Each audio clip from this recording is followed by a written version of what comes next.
Your phone is face down on the table right now, or close enough to reach without thinking. Nothing has buzzed. No one has messaged you. And yet, some part of you keeps drifting back toward it, again and again, like a tide pulling at sand. You call this a bad habit. But the real answer is far stranger than willpower.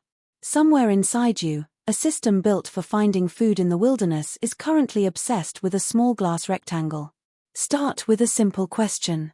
Why does checking your phone feel good even when there's nothing there? Logically, an empty notification screen should feel neutral, maybe even slightly boring. But it doesn't.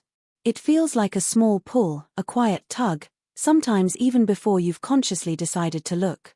Something is happening beneath the surface of that behavior, something older and stranger than any app was ever designed to exploit. Go back to neuroscientist Wolfram Schultz, whose research on the brain's reward system reshaped how scientists understand desire itself. Schultz studied dopamine, the neurotransmitter most people associate with pleasure. But his findings revealed something more precise, and far more interesting. Dopamine doesn't spike mainly when you get a reward. It spikes mainly when a reward is uncertain. When an outcome is unpredictable, when you genuinely don't know what's coming next, dopamine activity increases dramatically compared to when the outcome is guaranteed. Think about what that means for your phone. A text message you're certain is waiting produces a mild, predictable satisfaction. But a phone screen you haven't checked yet, that might hold something interesting or might hold nothing at all, produces something else entirely. Uncertainty itself becomes the trigger. Your brain isn't chasing the message. It's chasing the not knowing.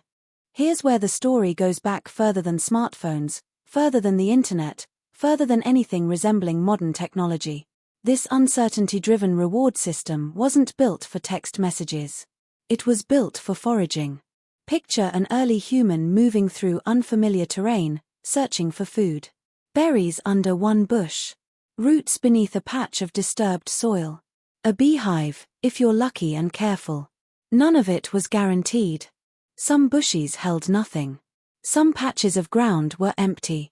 But every single search carried a small chance of a genuine payoff, and that possibility, not the guarantee, is what kept early humans moving, searching, checking one more spot, then another.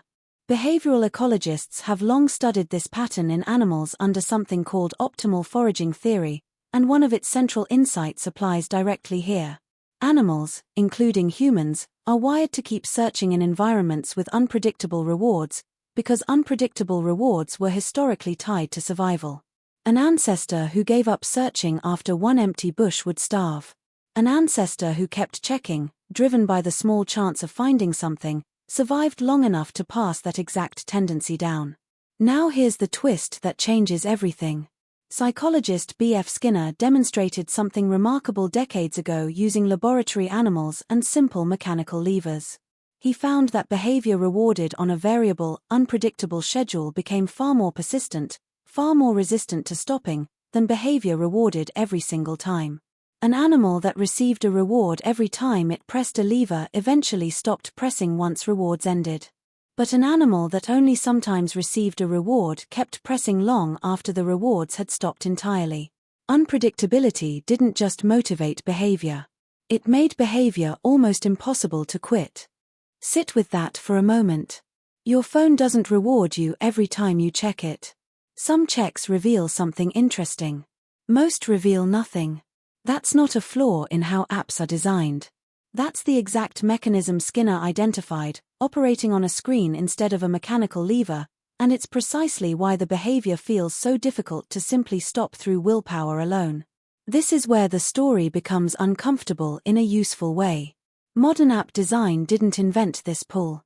It discovered something ancient and learned to trigger it constantly, on demand, at a scale no berry bush or beehive could ever match. A pull-to-refresh gesture on a social feed mimics the exact uncertain reward structure of foraging, compressed from a walk through a forest into a flick of the thumb. A notification badge with an unknown number behind it recreates the same something might be their uncertainty that once sent an ancestor checking one more patch of ground. The environment changed completely. The underlying wiring didn't. Consider how strange this actually is, once you see it clearly. You are walking around with a reward system calibrated for a world of scattered, uncertain resources, spread across miles of unfamiliar terrain, checked maybe a few dozen times across an entire day. That same system is now being triggered by a device capable of offering a fresh uncertain reward every few seconds, refreshed endlessly, available at every waking moment, day or night. Your ancestors' foraging instinct never had to compete with anything that persistent. It never had to say no to a food source that could reappear infinitely, on command, the instant you wanted it. There's a further piece worth understanding, and it comes from psychiatrist Anna Lemke, who has written extensively about the brain's relationship to pleasure and pain. Lemke describes how repeated exposure to strong, quick rewards can shift the brain's baseline, making ordinary moments feel comparatively flat and understimulating by contrast. This isn't a claim that phones are identical to substances of abuse. It's a more precise point. The same neural machinery that governs any strong pleasure response also governs this one, and repeated activation of that system, at high frequency, tends to make the in-between moments a quiet room, an empty subway platform, silence before sleep feel oddly uncomfortable, even boring, in a way they wouldn't have felt a generation ago. That discomfort is not a personal failing. It's what happens when an ancient uncertainty detection system gets activated far more often, and far more intensely, than anything in the environment it evolved for. Here's the twist worth sitting with. None of this means you're weak-willed, or broken, or uniquely bad at self-control. It means you are carrying a foraging brain into an environment engineered, whether intentionally or through sheer trial and error, to trigger that exact foraging brain constantly. The pull you feel toward your phone isn't a personality flaw. It's a 3 million-year-old survival strategy, doing exactly what it was built to do, in a world that keeps handing it an infinite bush that might, this time, have berries. Think about what this means the next time your hand drifts toward your phone for no clear reason. You're not failing at discipline. You're responding to uncertainty the way an organism shaped by scarcity is built to respond by checking, just in case, because for nearly all of human history, checking just in case was often the difference between finding food and going hungry.